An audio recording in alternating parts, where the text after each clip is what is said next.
What is going on, you guys, and welcome back to another video. If you're new to the channel here, my name is Brandon and we're back with another ETF video. In my last video, we covered some high income ETFs for Canadians.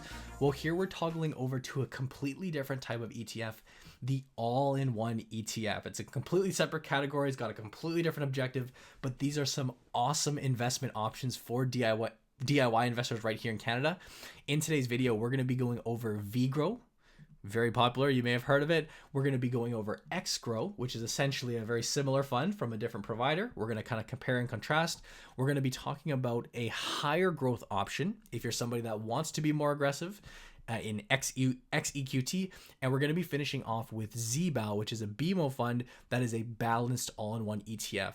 Basically, what I'm saying here, guys, is we're going to be covering a full suite of options for all different types of investors. We're going to kind of have middle ground stuff, more growth stuff, more balanced stuff, and then some all-out growth, if you want to put it that way. 100% equities, all-out growth.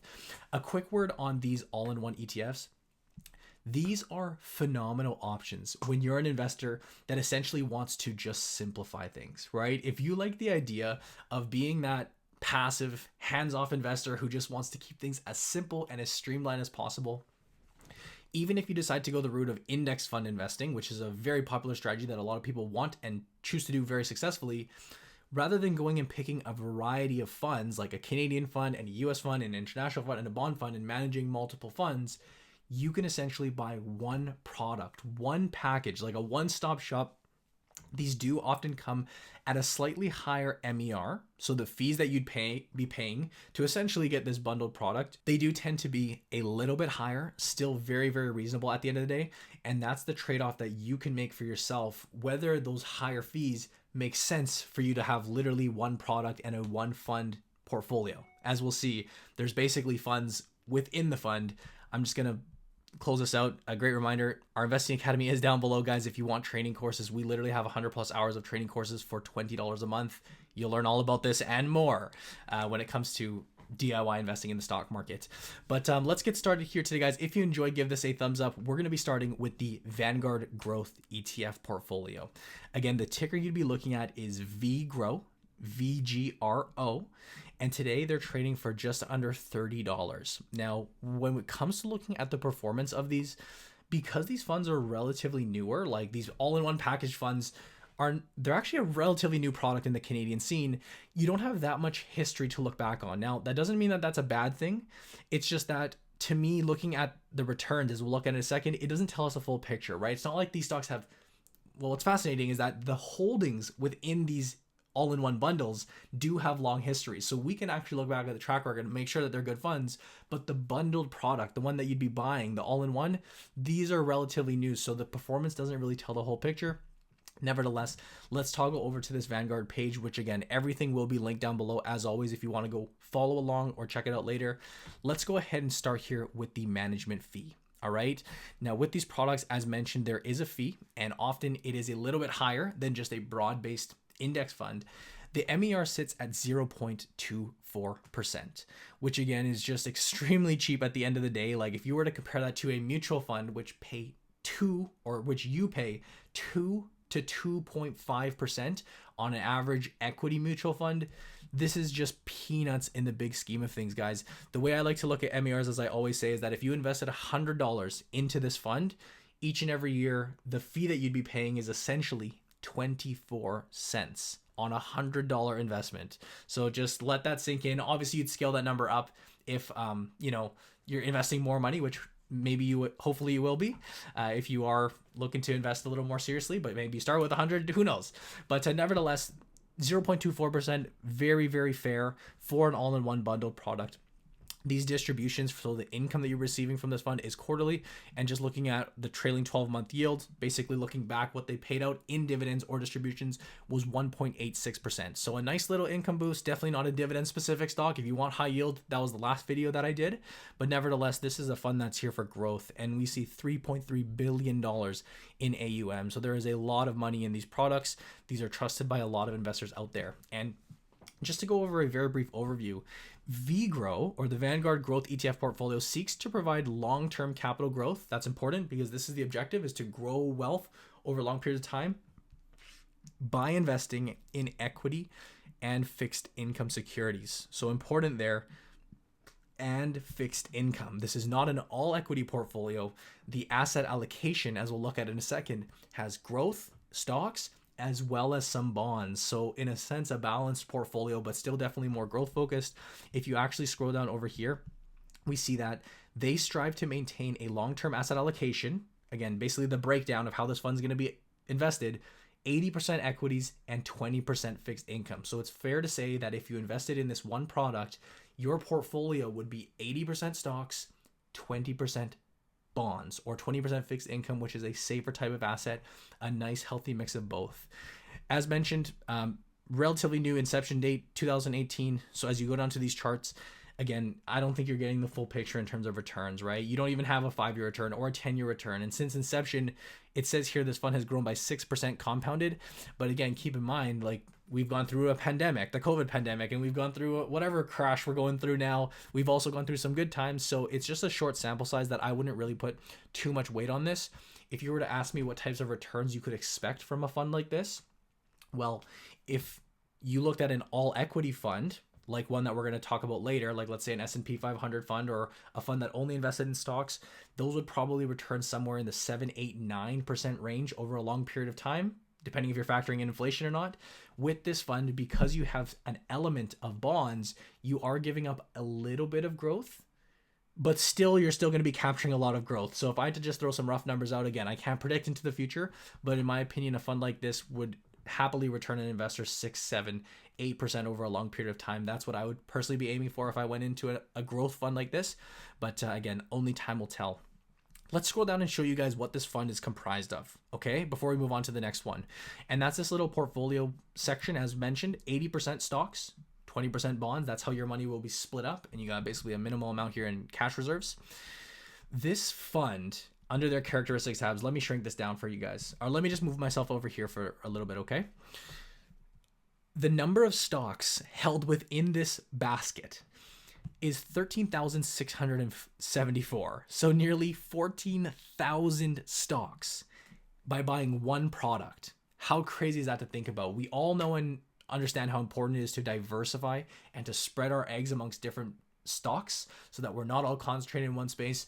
Well, there's no way that you could go out and buy these stocks yourself. That's just a mind-boggling number to think about. You could be investing in 14,000 different companies out there. If you look down here, it's even a more staggering number when it comes to the bonds. Over 17,000 bonds that make up the bond component of this portfolio. It's just wild how diversified a product like this is. But to move down a little bit further, this will basically explain what you're investing in. And it's very important for you to understand, if you buy these products, to know what you're investing in and where your money is essentially being broken up into. Well, as we can see, and if I didn't mention this already, how these products work is they are an ETF made up of other ETFs. So an index fund an index fund made up of other index funds that all kind of have different sections. And the largest position in this VGRO fund is the US Total Market Index ETF, essentially giving you exposure to the US stock market. So all of our big US companies, well, that will be found in this fund. This represents 35% of VGRO. You have your FTSE Canadian fund, or your FTSE Canadian all market cap index. Obviously, your big Canadian stocks are going to be here. This comes in at 25%. You have your FTSE Developed All Cap World, or your Developed All Cap excluding North America. When you see this little EX, that means excluding. So think about that. It's the world, at least the developed nations and developed markets, excluding Canada and North America. Well, this is going to give you your international exposure sitting in at about 15%. You have a Canadian bond fund. You have an emerging markets fund. So some smaller, more emerging nations and markets. These do tend to be a little more volatile. However, they do often provide some really good growth opportunity. And this comes in at a 5% weighting, which I think is very, very fair. You don't want to go too crazy in these. Then you have a global bond fund and then a US bond fund. These would make up that 20% bonds. So if you were to look down here, guys, basically capitalization, the size of the companies, you're looking at large and mega caps, okay? For 80% of the portfolio, but you do have some exposure to some smaller caps. This is very important here. Like, again, you may have got that from looking at the holdings, but if you were to look at geographically how your money is going to be split up, well, primarily US, which I believe is the way that it should be. It's the largest and greatest market out there. no offense to Canada, but it is a more powerful and stronger and more prosperous market. It actually does better returns over a long period of time than Canada. And Canada comes in at second, 30%. I'm very, very pleased with that. Then you have a variety of different exposures to other, international companies such as Japan, UK, China, France, Switzerland, so on and so forth. Actually, a good way to look at this is if you go to a page like this. Again, these are all on their website. It will show you basically the breakdown of the various funds kind of in a pie chart, so you can visualize it a little bit better where the breakdown is. So these two are your Canadian and US funds. I love that. You have your international exposure and then a variety of others. I'll toggle back here. I know we're taking a long time on this one, guys, but I hope you guys are enjoying the walkthrough and explanation. But very important as well to understand what sectors you're investing in, right? What areas of the market are you investing in? And here we have the largest weighting to financials coming in at just shy of 20%. You have technology coming in at the second largest, industrials, consumer discretionary. These would be our bigger players, representing double digits weightings in the portfolio, but you have exposure pretty much all across the board. And this is really one of the major benefits of investing in a all-in-one fund, right? If you just went out and bought a Canadian fund, which a lot of investors do, I'll just put that up a little bit. Like the Canadian market, for those not familiar, is very concentrated in a few major sectors. Like it's skewed, right? It's skewed to energy, it's skewed to financials. Think about the Canadian market. Can you guys name any good Canadian tech companies, right?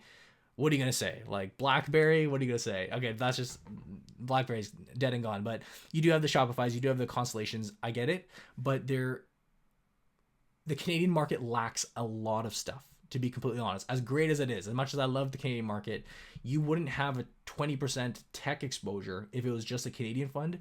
But because this is diversifying not only to the US, which has a lot of good tech companies, but also internationally, you get a nice healthy weighting here, which is, in my opinion, for a growth fund, you got to have your tech exposure. So you can already see the benefit of the diversity. What I will show you down here, guys, you have your bond credit ratings. Again, they're basically going to be some of your higher quality bonds out there. But to me, we'll finish this segment off by just looking at the actual holdings. I'm sure you're curious, well, what stocks do I own in these ETFs? Again, there's 13,000 of them, but the biggest holdings that you'd be looking at would be the companies like Apple, Microsoft, Royal Bank, and TD. So even within this top 5, you got 3 tech companies out of the US, but you still have 2 big holdings in the financials. Nice and diverse. You got your energy exposure from Enbridge, you got Bank of Nova Scotia, CNR, a Canadian favorite, Bank of Montreal, and then Shopify. And again, these are just 10 of the 13,000 holdings. But nevertheless, guys, this is our first fund, VGRO. Who do I think this would be suitable for? I think this would be suitable for, honestly, a lot of investors out there that do want the all-in-one package, right? Definitely for investors that are seeking growth. Like if you want to grow your wealth, you are essentially striving for longer term appreciation and gains. I think this is a phenomenal fund, and it does provide you a little bit of protection with the 20% weighted to bonds. So if you're an investor that wants all out growth, like the most growth possible, and you want 100% equities, we're going to cover that in just a second. But for a new investor, for somebody that's maybe not wanting to go all out, you kind of want growth, but in a reasonable way, taking an asset allocation with an 20% weighting to bonds, this would be a phenomenal product, again, for a very, very cheap fee. You can make that decision for yourself, but at the end of the day, 0.24% MER, very, very fair. And of course, it's hosted by Vanguard. Like Vanguard is one of the most beloved and popular. So my screen recording just died out there, but I've got it going again. But what I was saying was that Vanguard is, of course, one of the most popular and respectable ETF providers out there. Nevertheless, I think it is a great option, but we can move on now here into our second product, which is essentially a carbon copy of it. It's just provided by someone else. If you did want an alternative to Vanguard for whatever reason, it is XGRO. Again, very similar ticker. We're not going to spend all too long on this one just because it's very similar, but it's XGRO, and this is provided by BlackRock. It's essentially the same fund, but by a different provider. And BlackRock is up there. Like BlackRock and Vanguard are basically neck and neck for 2 of the most popular ETF providers, and credibility wise, they have so much money in assets. We don't need to go over all too much of this, but I will just say this one trades for $23 per share. Not that that matters. The fact that you would look at this and say this one's 29, this one's 23, that this one's cheaper, that's not how it works. I've talked about that a lot of times on the channel. Just we're not going to get into it, but it's just shy of $24, 23 and a half to go purchase shares of this one. And with the XGRO fund, essentially the same thing. Again, not going to look at the returns here. They do actually have a longer history, and here we see a 7% rate of return over a 10-year period. This is what I would kind of expect with a fund like this. But since inception, we see that this is down quite a bit. Very likely the very likelihood chance is that this fund was incepted right before the 2008 crash. And as we see, just looking at this chart, this includes literally one of the most devastating crashes in our history of the stock market. Hence why you have this kind of skewed inception thing. But over a 10-year number, you're looking at a 7.5% return, right in line with what I would expect. But very simply here, guys, this fund is very, very similar. Quarterly distributions, pretty much identical yield. One thing to note is that it does come in technically at a lower expense ratio. So if you're one of those people that says, well, I want the lowest fees possible, and those few basis or those few points, those, that 0.04 is a big deal to you. Well, this one does come in at 0.20. Sorry, excuse me. I can't really say that. 0.20 versus VGRO was 0.24. Technically a cheaper fund. Again, nominal and not something that I would personally factor in. But if you were to look at all the holdings, you're going to see the exact same idea. Different names because they're obviously using their product of funds. But here you have their S&P total stock market fund. That's equivalent to the Vanguard US stock market fund we looked at. You have your TSX capped composite, so the Canadian market fund, slightly different. Here we have the TSX capped composite, so just the TSX. Here it was technically the Canadian, all cap index. Again, just a slight difference, and the funds will technically hold slightly different things, but in general, you got the exact same idea. You got your international fund, your various funds for bonds. If you looked at the sector breakdown, this to me is what's important, is understanding that it is still an 80-20 fund. 80% equities, 20% fixed income. And if we were to go to the actual holdings and look at the underlying holdings, like the actual stocks, by tickling over to this one, you're going to see the exact same companies for the most part, because again, they're owning, honestly, almost the exact same thing. There are going to be slight differences, slight hint of return, but honestly, I just wanted to give you guys a couple options, because if you didn't like Vanguard, well, BlackRock is an alternative. As you'll see, all of these different providers have their own take on the same funds, but these two are without a doubt the most popular. And as of MERs and fees, you could argue that this one is slightly lower, but it's up to you. I'd say go with the provider that you feel more comfortable with, because these at the end of the day are going to be very similar products. Let's move on to our higher growth one. If you guys are enjoying this, I'll remind you again, please drop a thumbs up. And also let me know maybe what you guys invest in. Do you guys invest in any of these? Are you more balanced with VGRO, or are you all out growth? Because XEQT is our next one, trading for $25 per share. It is part of the iShares group, so the BlackRock family, ticker XEQT. And this is our all equity portfolio. So stripping out the bonds, no 20% weighted to bonds. This is all gears forward, putting 100% into the stock market. To read why XEQT, a simple and efficient way to gain exposure to a portfolio of ETFs that cover a diversified broad region of all in one package. Okay, we get that. Let's just go down and take a look. Again, very, very short history here, so we're going to skim over it, but what we do see is probably some higher gains than the last fund. We'd see higher swings on the upper side, lower swings on the downside, because again, this is all equities. You don't have that bond component in it. But as we can see here, guys, number of holdings, in other words, how many stocks are you going to hold within this fund? Well, there's 9,500, less than the other one, but still more diversification than you would need. Distributions we do see is less than the other fund. Obviously, distributions would be higher when you do have that income component from the bonds, at least to complement the dividends. This one is going to be a little bit lower as you go all towards stocks. You have a section here that will talk about some like characteristics if you guys do care for this, and as well as business involvement. So if you're an investor that's really against certain things like oil sands, you can take a look at how much exposure there is. Again, you can't change it or anything, so it may be something that you just have to live with. But in terms of fees, you have a very, very fair 0.20% fee, same as the other fund. But if we look at the top 10 holdings, we will see no ETFs focused on bonds, okay? We have our US stock market ETF.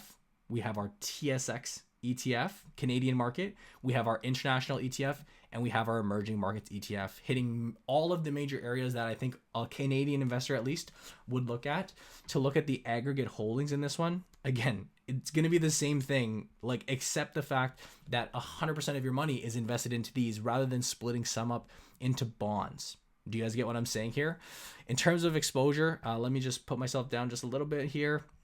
Again, US market being the largest, which again, I think it honestly should be. Canada coming in at 25%.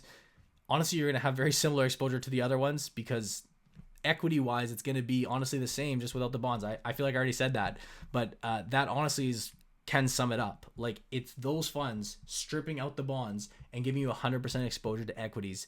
Again, what that would mean is that over long periods of time, you'd expect more growth. If you're just going all into equities, it would also be a much more bumpy ride along the way. And that's why for, who would this investor be for? This investor would be for somebody who is striving for growth. They want to be more aggressive.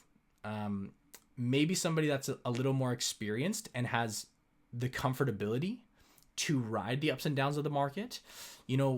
Why I actually like VGRO a lot and XGRO for new investors is because it's good to kind of start a little bit more balanced when you're a new investor, so that when the market crash does happen, you don't really lose all your emotions in your shirt and you get really, really panicked, because you still have some, bond component holding you up. You can maybe live through a crash. And if you realize that, hey, the ups and downs mean nothing to you, then you can move up into a more aggressive portfolio. I think that makes a lot more sense than going the other way around, where investors, they try to go for all out growth and then they realize, oh crap, this DIY thing is actually a little more scary when, the stock market crashes. I'm going to become a little more conservative of investor. I don't like going that way, but I do like going the other way. And again, this is still a growth fund. Like VGRO and XGRO are still growth funds. But if you're an investor that from the bat identifies you want to be like an all-out growth investor, this is going to be the play, because it gives you 100% weighted to equities. As simple as that. I think it is a phenomenal option out there for that reason. Let's move on to our final option, which is the most conservative of the bunch here. Maybe for our older investors, maybe for someone in their middle ages, or somebody who just wants to be a little more conservative with their money. We have the BMO Balanced ETF. Ticker here is ZBAL. What you'll notice is, basically, if you become a little more familiar with ETFs, Vanguard ETFs almost always start with a V. So VBAL, VGRO, there's all V ones. The iShares one tends to start with X, so XGRO or XBAL. BMO suite of funds start with a Z, and I do love BMO suite of funds. Like, BMO is, you have Vanguard, you have iShares, and BMO is like right up there as well for me. They are just such a trusted provider here in the Canadian market. I think there's actually, I think that they're one of the top options when it comes to ETFs. And nevertheless, this one is a balanced ETF that we're talking about here today, guys. $33 per share. Again, that's rather irrelevant, but this fund actually takes a more conservative approach by essentially allocating up to 40% in bonds. And when I say up to 40%, it is 40%. Like, that's what they target. As we can see, the benefits of this fund is it's designed for investors looking for a growth and income solution. So the other ones were more or less growth focused, right? Providing gains over the long haul. This one basically provides gains and income, because we have 40% of the portfolio exposed to the fixed income market. If we go over here to the overview, let's start here by looking at the annual distribution yield, the dividend, because this is the highest on the list that we've covered today. When you have 40% of your portfolio in these income producing assets, along with the dividends, you're going to have a higher dividend yield. And for certain investors, that may be a bigger priority, is drawing in more income rather than growth. Well, here you're looking at 2.6%. The fee, again, is very, very fair, right in line with XGRO and XEQT at 0.20. Distributions, once again, are quarterly. And what I'm going to do is actually go over to the holdings just to share with you guys. This ETF holds 10 different ETFs. Here's basically the breakdown. 60%, roughly 60% stocks, 40% fixed income. So your traditional 60-40 portfolio. If we do scroll down, actually, this is something that, and again, it's always good to do, your due diligence when you're doing this, because on their website here, I don't believe that it's showing me properly the actual holdings. Like, this is what comes up when I go to their website. So maybe it's a bug, maybe my computer's not working properly, but it shows here that there's only, 25, do the math, 25, 7, 10, like that's not 100%. We're missing some funds here, because what you can do is actually click over to this fact sheet, which you can find on that page. And this looks to be the more accurate one, because if you look here on the right where it says top holdings, the top holding in this fund actually is a bond holding. So because there's a higher weighting to bonds, 26% of the fund is invested in the BMO Aggregate Bond Fund, which again is just a fund that invests in a whole bunch of different bonds. Coming in at essentially that exact same weighting is the S&P 500, so the US weighting. You have 16% allocated to the TSX. You have your international exposure at 12%, more bonds, emerging markets, more bonds, and then small caps, and then mid caps. These two are honestly so small that, yeah, they're quite small. But what's fascinating about this fund to me is that when you look at the breakdown here, it does show you actually primarily exposure to Canada. And actually, I think a big reason for that is this actually does include the bonds within the portfolio, because right here we see the actually largest equity holding is still US, right? At 26%. They have 10% more in the US weighting than Canada. Yet here we see 50% of the portfolio invested in the Canadian market. That's because, to the best of my understanding, this does absolutely include the bond component. Nevertheless, this is going to be a very, very suitable portfolio for somebody that is looking for more of a balanced approach. And again, here's basically just a visual way of looking at that.